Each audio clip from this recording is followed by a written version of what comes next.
Hello दोस्तों, नमस्कार। कैसे हैं आप लोग? उम्मीद करता हूँ कि सभी लोग स्वस्थ होंगे फ्रेंड्स। तो फ्रेंड्स, आज के वीडियो में हम लोग टीएसटी पीएचटी के अंतर्गत भूगोल का प्रैक्टिस सेट नंबर 19 हल करेंगे फ्रेंड्स, जो कि घटना चक्र से सभी प्रश्न होंगे फ्रेंड्स। फ्रेंड्स देखिए, अभी तक फॉर्म तो नहीं आया है टीएसटी पीएचटी का, लेकिन कभी भी आ सकता है। ठीक है, हो सकता है जनवरी की मिड में आ जाए। तो आप लोग अपनी तैयारी में जारी रखिए और प्रैक्टिस सेट आप लोग हमेशा अपना लगाते रहिए, क्योंकि पढ़ा जो जाता है वो प्रश्न के रूप में जब आता है हमारे सामने, तो हम लोग अगर प्रैक्टिस नहीं किए रहते हैं तो ऐसे प्रश्नों को हम लोग गलत कर देते हैं। ठीक है फ्रेंड्स, तो एक बार प्रैक्टिस करना हर एक टॉपिक का बहुत ज़रूरी हो जाता है। तो इसलिए हमारे चैनल पे हम सभी लोग टॉपिक वाइज प्रैक्टिस सेट हल करेंगे, फिर इसके बाद मिक्स सभी प्रश्नों का हम लोग प्रैक्टिस करेंगे। तो चलिए आज का जो भूगोल का प्रैक्टिस सेट नंबर 19 है उसे हम लोग हल करते हैं। तो फ्रेंड्स, आज के हमारे प्रैक्टिस सेट का जो टॉपिक है वो हम देखिए सिलेबस के अकॉर्डिंग सभी टॉपिक्स को ले रहे हैं फ्रेंड्स। तो देखिए, जो आज का हमारा टॉपिक है वह क्या है? जलमंडल या समुद्र विज्ञान। ठीक है, जलमंडल या समुद्र विज्ञान, जिसे अंग्रेजी में हम लोग हाइड्रोस्फीयर कहते हैं। तो फ्रेंड्स, इससे संबंधित हम महत्वपूर्ण प्रश्नों को देखेंगे फ्रेंड्स। इससे जुड़े और यदि कोई प्रश्न बचते हैं तो उसे हम लोग अगले वीडियो में भी देख लेंगे। ठीक है, तो आइए स्टार्ट करते हैं जलमंडल या समुद्र विज्ञान से महत्वपूर्ण प्रश्नों को। तो फ्रेंड्स चलिए देखते हैं प्रश्न नंबर 1। प्रश्न नंबर 1 कह रहा है कि भूमंडल पर जलमंडल का विस्तार है। ठीक है, भूमंडल पर जलमंडल का विस्तार कितना है? बहुत आसान सा प्रश्न। ए दिया है 71%, बी दिया है 70%, सी दिया है 72% और डी दिया है 73%। तो फ्रेंड्स, सभी लोगों को पता है कि जो भूमंडल पे जल का विस्तार है वह कितना है? तो 71% है, यानी कि ए ऑप्शन राइट आंसर हो जाएगा हमारा। ठीक है, प्रश्न नंबर 1 का। अगला प्रश्न देखिए, प्रश्न नंबर 2 देखिए क्या कह रहा है। प्रश्न नंबर 2 है भूमंडल पर जल और थल के विस्तार में अनुपात है। ठीक है, देखिए बहुत अच्छा प्रश्न है, थोड़ा सा घुमा दिया। अनुपात के हिसाब से आपको बताना है। ऑप्शन है 1/3, बी दिया है 1/2.43, सी दिया है 1/3.25, डी दिया है 1/2.75। तो फ्रेंड, भूमंडल पर जो जल और थल के विस्तार में अनुपात है वह 1/2.43 है, यानी कि बी ऑप्शन राइट आंसर हो जाएगा। अगला प्रश्न देखते हैं हम लोग, प्रश्न नंबर 3। प्रश्न नंबर 3 देखिए क्या कह रहा है। पृथ्वी के धरातल पर जलमंडल का विस्तार है। ठीक है, पृथ्वी के धरातल पर जो जलमंडल का विस्तार है, आपको इसका प्रतिशत में न बताकर आपको किलोमीटर में बताना है या मील में है। तो ये देखते हैं ऑप्शन क्या दिया हमारा। ए दिया है 36,10,50,000 वर्ग किलोमीटर, बी दिया है 36 करोड़ 11,50,000 वर्ग मील, सी दिया है 16,53,84,000 वर्ग किलोमीटर, डी दिया है 16,53,84,000 वर्ग मील। तो फ्रेंड्स, जो पृथ्वी के धरातल पर जलमंडल का विस्तार है वह 36,10,50,000 वर्ग किलोमीटर है, यानी कि ए ऑप्शन राइट आंसर हो जाएगा। अगला प्रश्न देखते हैं हम लोग, प्रश्न नंबर 4। प्रश्न नंबर 4 देखिए कह रहा है उत्तरी गोलार्ध में कितने प्रतिशत भाग पर जल है। ठीक है फ्रेंड्स, तो उत्तरी गोलार्ध की बात कर रहा है। तो ये जैसे हमारा ग्लोब होता है और ये हमारा कौन सा होता है? उत्तरी गोलार्ध होता है, और ये दक्षिणी गोलार्ध होता है। तो इसी गोलार्ध की बात कर रहा है कि इस गोलार्ध में जो हमारा जल का प्रतिशत है वह कितना है। तो आइए ऑप्शन देखते हैं। ए दिया है 19.1%, बी दिया है 25.7%, और सी दिया है 21.9%, डी दिया है 63.7%। तो फ्रेंड्स, प्रश्न नंबर 4 का जो राइट आंसर हो जाएगा, उत्तरी गोलार्ध में जो जल का प्रतिशत है वो 19.1% है, यानी कि ए ऑप्शन राइट आंसर हो जाएगा। अगला प्रश्न देखिए, प्रश्न नंबर 5। प्रश्न नंबर 5 देखिए क्या कह रहा है। दक्षिणी गोलार्ध में कितने प्रतिशत भाग पर जल है? ए 79.9%, बी 80.9%, सी 81.9%, डी दिया है 82.9%। तो फ्रेंड्स, दक्षिणी गोलार्ध की बात हो रही है। तो दक्षिणी गोलार्ध में जो जल का प्रतिशत है वह 80.9% है, यानी कि बी ऑप्शन राइट आंसर हो जाएगा। अगला प्रश्न देखिए, प्रश्न नंबर 6। विश्व का सबसे बड़ा सागर है। बहुत आसान सा प्रश्न। ए दिया है अंध महासागर, बी दिया है प्रशांत महासागर, और सी दिया है हिंद महासागर, और डी दिया है आर्कटिक महासागर। तो फ्रेंड्स, सबसे बड़ा जो हमारा महासागर है यानी कि सागर, वह हमारा प्रशांत महासागर है, यानी कि बी ऑप्शन राइट आंसर होगा। अगला प्रश्न देखिए, प्रश्न नंबर 7। प्रश्न नंबर 7 देखिए क्या कह रहा है। जलमंडल के अंतर्गत निम्नलिखित में से क्या नहीं आता है? ए दिया है महासागर, बी दिया है महाद्वीपों के मध्य स्थित सागर, सी दिया है लघु प्रावृत सागर, और डी दिया है नदियाँ। तो फ्रेंड्स, जलमंडल के अंतर्गत जो नदियाँ होती हैं ये नहीं आती हैं, बल्कि महासागर महाद्वीपों के मध्य जो स्थित सागर होते हैं और लघु परावृत्त जो सागर होते हैं, ये तीनों आते हैं, लेकिन नदियाँ नहीं आती। तो हमारा डी ऑप्शन राइट आंसर हो जाएगा, नदियाँ। फ्रेंड्स, वीडियो अगर अच्छी लगी तो एक लाइक कर दीजिएगा और कमेंट करके ज़रूर से बताइएगा कि प्रश्न कैसे थे। ठीक है फ्रेंड्स, तो आइए अगले प्रश्न की तरफ हम लोग आगे बढ़ते हैं और देखते हैं प्रश्न नंबर 8। प्रश्न नंबर 8 देखिए कह रहा है, सबसे बड़ा लघु परावृत्त सागर है। ए लाल सागर, बी फारस की खाड़ी, सी हडसन की खाड़ी और डी दिया है बंगाल की खाड़ी। तो सबसे बड़ा जो लघु परावृत्त सागर है वह हडसन की खाड़ी है, यानी कि सी ऑप्शन राइट आंसर हो जाएगा। अगला प्रश्न देखिए, प्रश्न नंबर 9। प्रश्न नंबर 9 देखिए कह रहा है, सबसे बड़ी सामुद्रिक खाड़ी है। सामुद्रिक खाड़ी की बात हो रही है। ए दिया है बेरिंग सागर, बी जापान सागर, सी उत्तरी सागर और डी इंग्लिश चैनल। तो सबसे बड़ी जो सामुद्रिक खाड़ी है वह हमारी बेरिंग सागर है, यानी कि ए ऑप्शन राइट आंसर हो जाएगा। अगला प्रश्न देखिए, प्रश्न नंबर 10। प्रश्न नंबर 10 देखिए क्या कह रहा है, जलमंडल का अध्ययन किस विज्ञान में किया जाता है। ए हाइड्रोलॉजी, बी ओशिनोग्राफी, सी हाइड्रोस्फीयर और डी दिया है सभी में। तो फ्रेंड्स देखिए, पहली बात तो अध्ययन की बात आएगी, तो देखिएगा किस किस शब्द में ग्राफ शब्द जुड़ा है। तो यदि आपके 3 ऑप्शनों में न जुड़ा हो, केवल एक ऑप्शन में जुड़ा रहेगा, तो समझिए कि अध्ययन संबंधी वही शब्द हो सकता है। तो फ्रेंड्स देख लेते हैं हमारा राइट आंसर क्या होगा। तो हाइड्रोलॉजी में तो जुड़ा नहीं है, हाइड्रोस्फीयर में जुड़ा नहीं है, जुड़ा केवल ओशनोग्राफी है। तो यही हमारा राइट आंसर भी है, ओशनोग्राफी। अगला प्रश्न देखिए, प्रश्न नंबर 11 देखिए क्या कह रहा है, प्रशांत महासागर का सबसे गहरा गर्त है। बहुत अच्छा प्रश्न, बहुत इजी प्रश्न। ए टस्कटोरा, बी मेरियाना, सी दिया टोंगा और डी दिया स्क्वायर, सॉरी फ्रेंड्स स्वायर। तो इसका जो राइट आंसर हो जाएगा, प्रशांत महासागर में सबसे गहरा जो गर्त है वह मेरियाना गर्त है। फ्रेंड्स आप लोग इस मेरियाना गर्त की जो गहराई है, इसका आप लोग आंसर कमेंट करके बताइएगा कि मेरियाना गर्त की कितनी गहराई है। इसका आंसर आप लोग कमेंट करके ज़रूर से बताइएगा। ठीक है, तो प्रश्न नंबर 11 का जो राइट आंसर होगा हमारा ऑप्शन बी मेरियाना। अगला प्रश्न देखते हैं हम लोग, प्रश्न नंबर 12। प्रश्न नंबर 12 देखिए क्या कह रहा है, प्रश्न नंबर 12 है, प्रश्न नंबर 12 दिया है, यूरोप व अफ्रीका, उत्तरी और दक्षिणी अमेरिका के मध्य स्थित महासागर का नाम। ठीक है, यूरोप व अफ्रीका, उत्तरी और दक्षिणी अमेरिका, ठीक है, इनके बीच जो स्थित महासागर है मध्य, उसका क्या नाम है। ए हिंद महासागर, बी प्रशांत महासागर और सी दिया है अंध महासागर और डी दिया है आपका भूमध्य सागर। तो फ्रेंड्स इसका जो राइट आंसर होगा प्रश्न नंबर 12 का हमारा ऑप्शन सी हो जाएगा राइट आंसर, अंध महासागर। ठीक है, प्रश्न नंबर 12 का राइट आंसर क्या होगा friends, option C right answer हो जाएगा, अंध महासागर।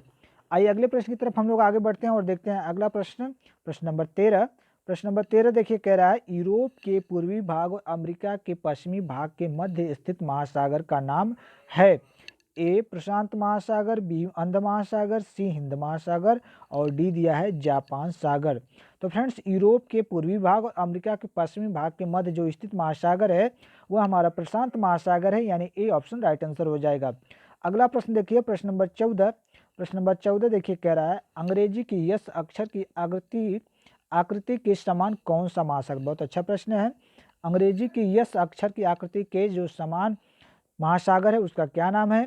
ए दिया है हिंद महासागर, बी दिया है प्रशांत महासागर, सी अंध महासागर और डी आर्कटिक महासागर। तो फ्रेंड्स अंध महासागर जो है वह क्या है, यस अक्षर की आकृति के समान है। कौन सा, अंध महासागर। तो हमारा ऑप्शन जो होगा सी राइट आंसर हो जाएगा।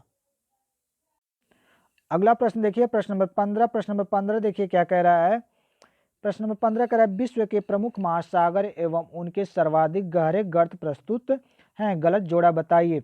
ठीक है, विश्व के आपके जो प्रमुख महासागर दिए हैं 4 ऑप्शनों में और उनमें सबसे गहरा गर्त दिया है उनके सामने। आपको ये देखना है कि कौन सा सही जोड़ा नहीं है, यानी उसके उस महासागर में सही जोड़ा जो है, यानी कि सही जो गर्त सबसे है वह सही नहीं है। तो ए दिया है प्रशांत महासागर और इसमें दिया है मेरियाना गर्त, तो इसको हम लोगों ने देख लिया है, तो ये तो हमारा राइट हो गया। और बी दिया है अटलांटिक महासागर, पोर्टोरिको गर्त दिया है, तो ये भी सही है। ठीक है, और सी दिया आर्कटिक महासागर, इसमें दिया है चैलेंजर गर्त, तो ये भी सही है। डी दिया है हिंद महासागर जिसमें दिया है मुंडा गर्त। तो फ्रेंड्स ये हमारा गलत है। ठीक है, ये हमारा गलत है और यही राइट आंसर भी हो जाएगा। देखिए हिंद महासागर में जो सबसे गहरा गर्त है उसे जावा गर्त कहते हैं, क्या कहते हैं, जावा गर्त कहते हैं। तो हमारा ऑप्शन जो डी है यानी कि ये सही नहीं है, सही जोड़ा नहीं है, तो यही राइट आंसर होगा प्रश्न नंबर 15 का। अगला प्रश्न देखिए प्रश्न नंबर 16। प्रश्न नंबर 16 देखिए कह रहा है उस सागर का नाम बताइए जिसकी सीमाएं 3 महाद्वीपों को स्पर्श करती हैं। ए भूमध्य सागर, बी लाल सागर, सी अरब सागर, डी दिया है कैरिबियन सागर। बहुत ही अच्छा प्रश्न है फ्रेंड्स। उस महासागर का आपको नाम बताया है जिसकी क्या होती हैं 3 महाद्वीपों को उसकी सीमाएं स्पर्श करती हैं। तो इसका जो राइट आंसर हो जाएगा फ्रेंड्स हमारा ऑप्शन ए हो जाएगा। जो भूमध्य सागर है इसकी सीमाएं जो है 3 महाद्वीपों को स्पर्श करती हैं। तो हमारा राइट आंसर ऑप्शन ए, ठीक है, भूमध्य सागर। अगला प्रश्न देखते हैं हम लोग प्रश्न नंबर 17। प्रश्न नंबर 17 देखिए क्या कह रहा है, क्षेत्रफल की दृष्टि से निम्नलिखित में से सबसे बड़ा सागर कौन सा है। ए दक्षिणी चीन सागर, बी बेरिंग सागर, सी बिफोर्ट सागर और डी दिया है भूमध्य सागर। तो प्रश्न नंबर 17 का जो राइट आंसर हो जाएगा फ्रेंड्स हमारा ऑप्शन जो डी दिया है राइट आंसर हो जाएगा भूमध्य सागर। ठीक है, ऑप्शन डी राइट आंसर हो जाएगा प्रश्न नंबर 17 का। आइए अगले प्रश्न की तरफ हम लोग आगे बढ़ते हैं और देखते हैं हम लोग प्रश्न नंबर 19 देखते हैं। प्रश्न नंबर 18 स्किप है फ्रेंड्स, तो प्रश्न नंबर 19 को देखते हैं। प्रश्न नंबर 19 देखिए क्या कह रहा है, विश्व में सबसे गहरी झील है। बहुत आसान सा प्रश्न, तो मुझे लगता है कि इसका आंसर तो जियोग्राफी के स्टूडेंट को तो ज़रूर पता होना चाहिए कि विश्व में सबसे गहरी झील कौन सी है। तो आइए कंफ्यूज करने के लिए आपके पास 4 ऑप्शन है, 4 ऑप्शनों को देख लेते हैं। ए वाल्कस, बी वैकाल, सी सुपीरियर और डी दिया है विक्टोरिया। तो प्रश्न नंबर 19 का जो राइट आंसर हो जाएगा, जो वैकाल झील है ये क्या है, सबसे गहरी झील है, यानी कि बी ऑप्शन राइट आंसर हो जाएगा वैकाल झील। अगला प्रश्न देखिए प्रश्न नंबर 20। प्रश्न नंबर 20 देखिए कह रहा है विश्व में सबसे विशाल खाड़ी कौन सी है। ए मैक्सिको की खाड़ी, बी फारस की खाड़ी, सी बंगाल की खाड़ी या डी हडसन की खाड़ी। तो प्रश्न नंबर 20 का जो राइट आंसर हो जाएगा जो बंगाल की खाड़ी है, ये क्या है, विश्व की सबसे विशाल खाड़ी है। ठीक है, क्या है ये, गहरी खाड़ी या, ठीक है, गहरी खाड़ी की बात नहीं हो रही है, विशाल खाड़ी की बात हो रही है, यानी कि हमारा ऑप्शन सी जो है राइट आंसर हो जाएगा बंगाल की खाड़ी। अगले प्रश्न की तरफ हम लोग आगे बढ़ते हैं और देखते हैं प्रश्न नंबर 21। प्रश्न नंबर 21 देखिए क्या कह रहा है, महासागरी मग्न तट की औसत गहराई है कितना। ए 100 फैदम, बी 200 फैदम, सी 600 फैदम और डी दिया है 300 फैदम। तो फ्रेंड्स महासागरी मग्न तट की औसत गहराई, औसत की बात की जा रही है, तो हमारा जो 100 फैदम दिया है यह औसत गहराई है, तो ए ऑप्शन राइट आंसर हो जाएगा। अगला प्रश्न देखिए, कहीं कहीं पे ज़्यादा कम हो सकता है फ्रेंड्स, लेकिन औसत में आपकी 100 है। ठीक है, तो आइए अगला प्रश्न देखते हैं। प्रश्न नंबर 22, महासागरीय मग्न तट का ढाल है, ठीक है, कितना है। 1 डिग्री से 3 डिग्री, बी दिया है 3 डिग्री से 5 डिग्री, सी दिया है 2 डिग्री से 4 डिग्री और डी दिया है 3 डिग्री से 6 डिग्री। तो महासागरीय जो मग्न तट का ढाल है वह 1 डिग्री से 3 डिग्री तक है। कितना, 1 डिग्री से 3 डिग्री तक है। ये ऑप्शन राइट आंसर हो जाएगा प्रश्न नंबर 22 का। अगला प्रश्न देखते हैं हम लोग प्रश्न नंबर 23। प्रश्न नंबर 23 देखिए क्या कह रहा है, महाद्वीपों के विस्तृत चबूतरे वैज्ञानिकों ने किसे माना है। ठीक है, ए महाद्वीपीय मग्न तट को, बी महाद्वीपीय मग्न ढाल को, सी गहन सागरी मैदान को या उपयुक्त में से कोई नहीं। तो प्रश्न नंबर 23 का जो राइट आंसर है फ्रेंड्स, महाद्वीपों के विस्तृत चबूतरे वैज्ञानिकों ने हमारे महाद्वीपीय मग्न तट को माना है। किससे माना है, महाद्वीपीय मग्न तट को माना है, यानी कि हमारा ऑप्शन ए जो है राइट आंसर हो जाएगा प्रश्न नंबर 23 का। ठीक है, कौन सा, ऑप्शन ए। अगला प्रश्न देखते हैं प्रश्न नंबर 24। प्रश्न नंबर 24 देखिए कह रहा है सागर की ओर तीव्र ढाल वाला भाग कहलाता है क्या। ए महाद्वीपीय मग्न तट, बी महाद्वीपीय मग्न ढाल, सी महासागरीय गर्त और डी दिया है गहन सागरीय ढाल। तो प्रश्न नंबर 24 का जो राइट आंसर हो जाएगा हमारा ऑप्शन बी महाद्वीपीय मग्न ढाल। ठीक है, तो ऑप्शन बी राइट आंसर हो जाएगा प्रश्न नंबर 24 का। आइए अगले प्रश्न की तरफ आगे बढ़ते हैं और देखते हैं प्रश्न नंबर 25। प्रश्न नंबर 25 देख लेते हैं हम लोग। प्रश्न नंबर 25 देखिए क्या कह रहा है, प्रश्न थोड़ा सा जूम आउट और करते हैं फ्रेंड्स, हाँ आप सही है।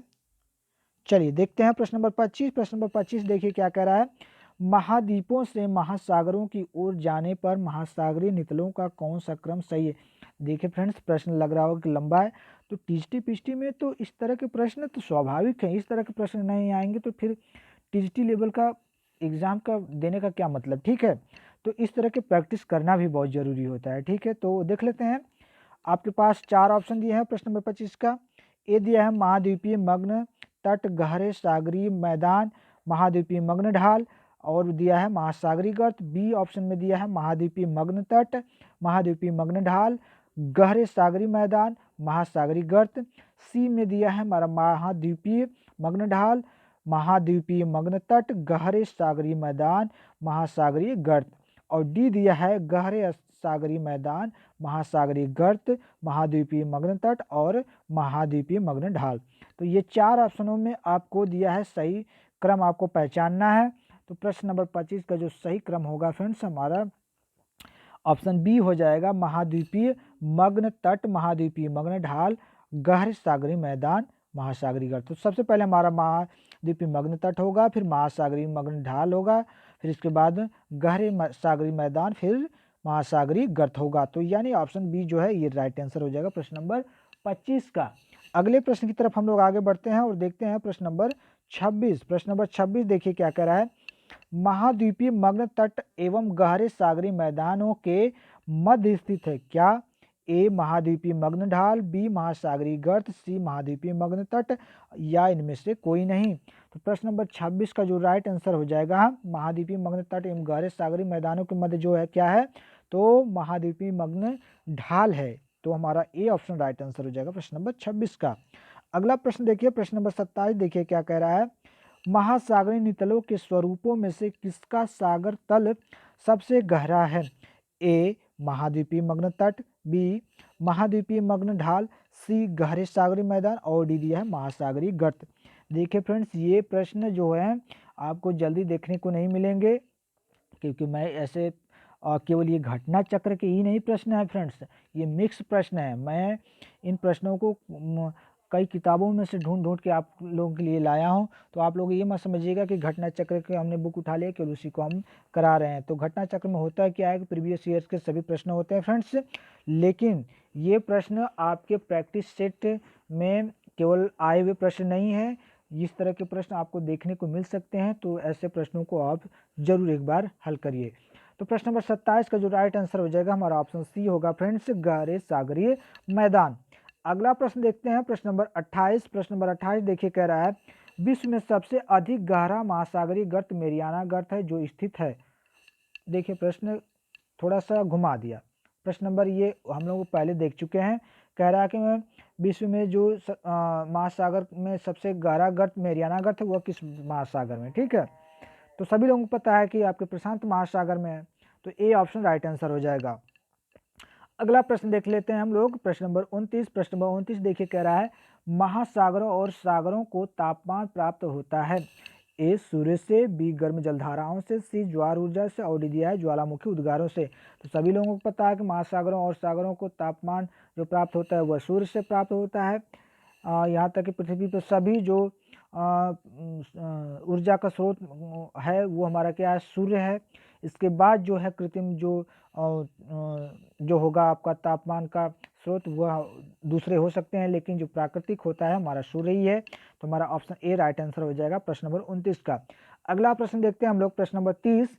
प्रश्न नंबर 30 देखिए क्या कह रहा है, महासागरीय जल की सतह पर सबसे कम और सबसे अधिक तापमान होता है? ए रात 12 बजे और दोपहर 12 बजे, बी रात 2 बजे और दोपहर 2 बजे, सी प्रातः 5 बजे और दोपहर 2 बजे, डी प्रातः 6 बजे और सायंकाल 5 बजे।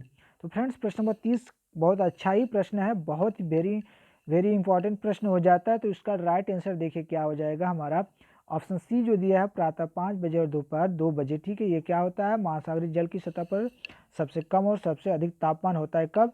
सबसे कम होता है कब आपके प्रातः 5 बजे और सबसे अधिक होता है आपका 2 बजे, यानी कि सी ऑप्शन राइट आंसर हो जाएगा। अगला प्रश्न देख लेते हैं, प्रश्न नंबर 31। प्रश्न नंबर 31 देखिए क्या कह रहा है, इनमें से किस सागर जल का तापमान सबसे अधिक है? ए लाल सागर, बी फारस की खाड़ी, सी कैरिबियन सागर, और डी दिया है मैक्सिको की खाड़ी। प्रश्न नंबर 31। तो फ्रेंड्स प्रश्न नंबर 31 का जो राइट आंसर हो जाएगा हमारा ऑप्शन बी हो जाएगा, फारस की खाड़ी। अगला प्रश्न देखते हैं, प्रश्न नंबर 32। प्रश्न नंबर 32 देखिए कह रहा है, विश्व में किस सागरी जल का तापमान सबसे कम है? ए बैरिंग सागर, बी पीला सागर, सी काला सागर और डी दिया है श्वेत सागर। तो फ्रेंड्स जो श्वेत सागर है ये विश्व में क्या है, इसका जो सागरी जल का तापमान है सबसे कम है, किसका? श्वेत सागर का, यानी कि डी ऑप्शन राइट आंसर हो जाएगा। अगला प्रश्न देख लेते हैं, प्रश्न नंबर 33। प्रश्न नंबर 33 देखिए क्या कह रहा है।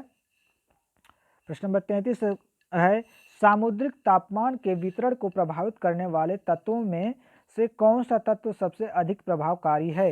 ए अक्षांश, बी स्थल व जल का वितरण, सी प्रचलित पवनें, डी समुद्री धाराएं।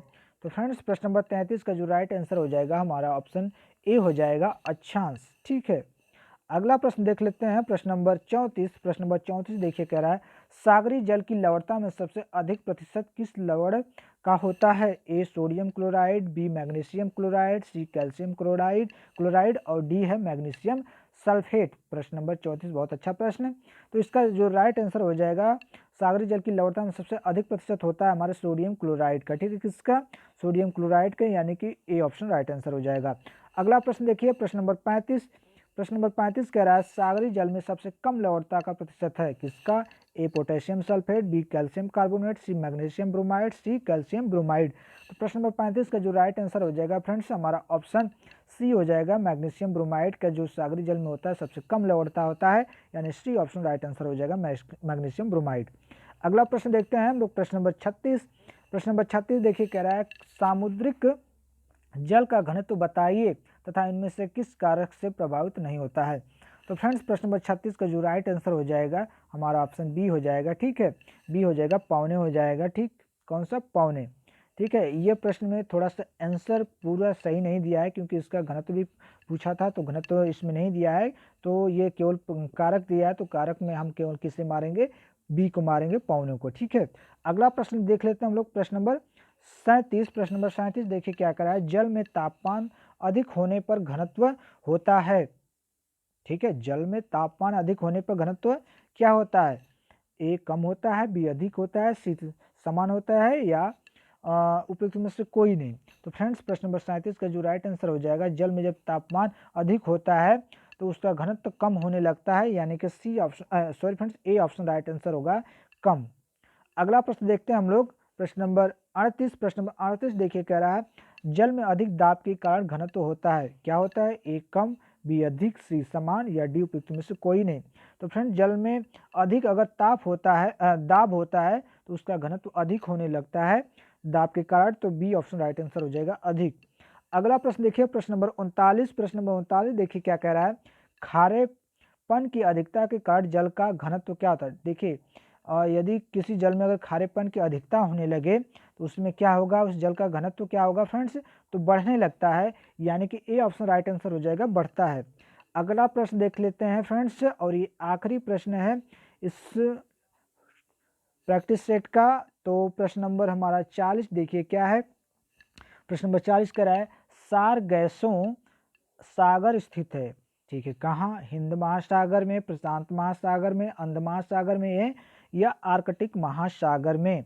तो फ्रेंड्स सार गैसों जो सागर स्थित है ये आपके अंध महासागर में स्थित है, तो हमारा सी ऑप्शन राइट आंसर हो जाएगा, अंध महासागर में। तो फ्रेंड्स इस प्रैक्टिस सेट में हम लोगों ने देखा 1 से 40 प्रश्नों को।